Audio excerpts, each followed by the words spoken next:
I'm going to be teaching you how to play Sway by Buble in this video tutorial.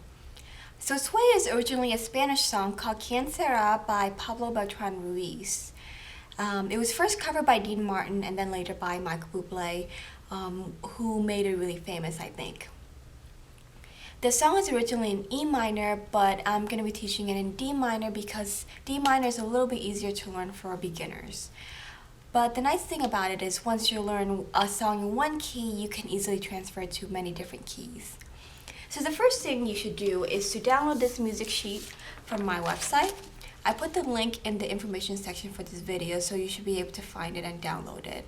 But we're going to be using this to go through the rest of the tutorial, so make sure you download and print it. Before I begin to play, let's take a look at the music sheet.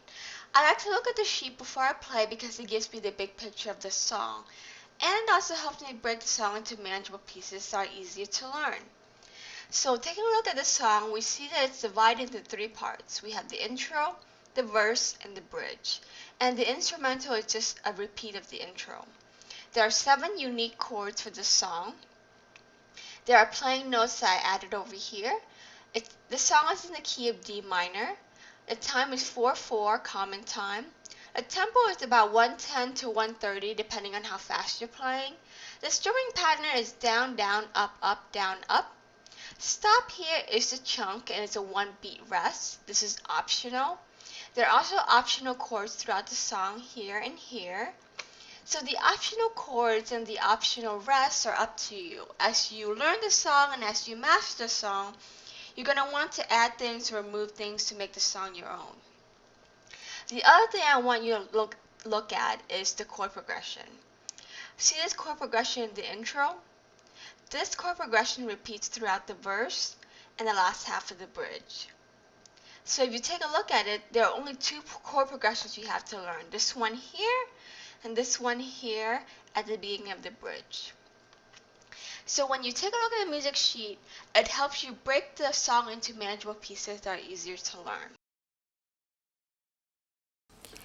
So now we're going to take a look at the chords. As a reminder of string numbering and finger numbering, the strings are numbered bottom up. So 1, 2, 3, 4.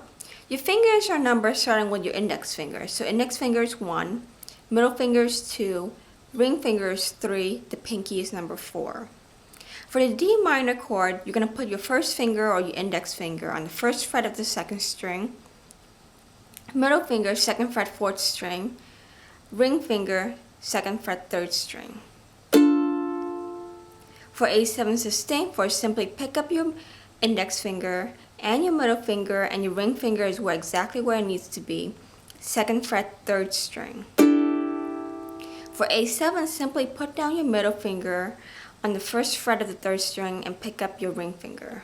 The C chord, ring finger, 3rd fret, 1st string, C7, 1st fret, 1st string,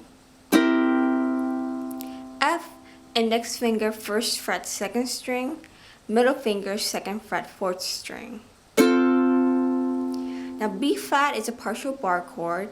A bar chord is when you're using one finger to bar an entire fret, but the B chord is a partial bar chord because you're only using your index finger to bar the 1st fret of the 1st string and 2nd string, like this. Add your middle finger to the 2nd fret of the 3rd string, ring finger, 3rd fret of the 4th string. So you have your B flat. Now this chord is a little bit more difficult than the other ones, especially if this is your first bar chord or partial bar chord. So you're going to want to practice B flat a lot more than the other chords. Now once you've learned all the chords, my recommendation before you move on to strumming is to practice moving between the chords. And practice until you get the hang of it. And then you can move on to strumming.